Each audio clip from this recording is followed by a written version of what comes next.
The month of July is always eventful, hosting birthday dates for Gary's two sons, Scott and Rob, daughters Marlo, Sandra, Gary's mother, his sister Catherine, grandson Parker,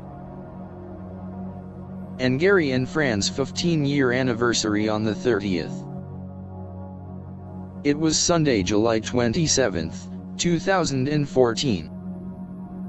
The afternoon temperature having acquired the 100-degree mark, Fran having changed into her swimming suit, declaring she was going in the pool. Gary at the computer in the spare bedroom working on an Inquisitive Quest chapter revision, mentioning he would join her. With Gary's arrival, Fran having situated herself floating in her large inner tube, taking in the sun, the cool water refreshing. The two continuing, Gary finally deciding to go back in, take a shower, and resume his project on the computer, Fran saying she would be in shortly. Gary was on his computer when Fran poked her head in saying she was going to the shower, entering the master bedroom across the hall, closing the door. Gary continuing his undertaking, the time passing. Then it occurred to him that it had been 20 or 30 minutes and he hadn't noticed or heard Fran come out of the master bedroom. Getting up, the bedroom door was still closed. Entering, he walked towards the open bathroom door. There laid Fran, having removed her clothes in preparation for her shower, face down on the floor. Immediately trying to get a response, but she wasn't breathing. His first thought was compressions, but the narrow confines of the doorway prevented him from turning her over. He rushed across the hall to a phone, dialing 911 as he returned, giving the address, telling dispatcher that his wife was unresponsive.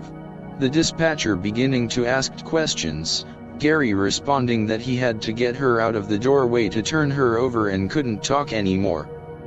He began his attempts to pull her out of the bathroom, but to no avail. Fran was heavier than him, and because of her total relaxed restriction he couldn't get any leverage to move her.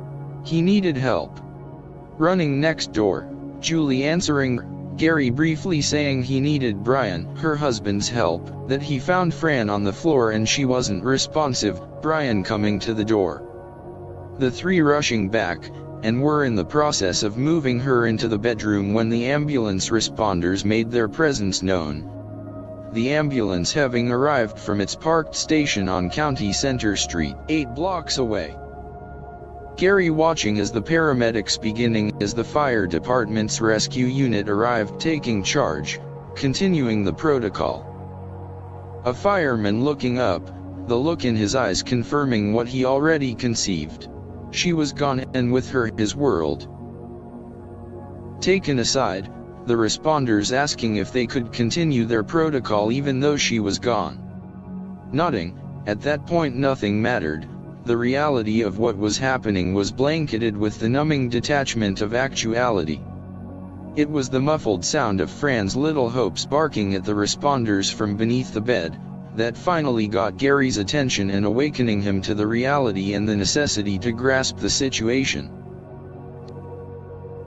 It was 6 o'clock when Eaton family funeral and cremation service departed with Fran. Gary having called Eaton's about their service, making an appointment to meet with Michael Eaton to discuss arrangements the following day. As of yet, not making an attempt to notify any family, waiting until the traffic cleared from the house.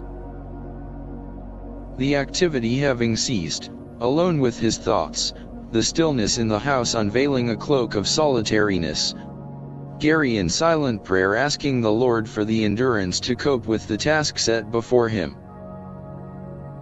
The process of calling beginning, with some difficulty, finally able to reach Fran's two brothers, Ray and Bob, daughters Jeanette, Donna, and a call to his mother, followed by his son Robert and daughter Marlo. Dad, not getting a hold of son Scott, but convey Fran's passing to her brother. The following afternoon, Gary meeting with Michael Eaton at their Modesto 12th Street sanctuary, relating his desire to abide with his wife's wishes to be cremated with no service. Michael providing an explanation of what documents needed to be secured, who to notify, concluding with the mortuary's cost and a final resolution time frame. A feeling of despair prevailing, Gary thankful for the companionship of Carly and Little Hope, at least he wasn't alone. The two joining him to the county records office to pick up copies of the death certificate and to the Social Security office.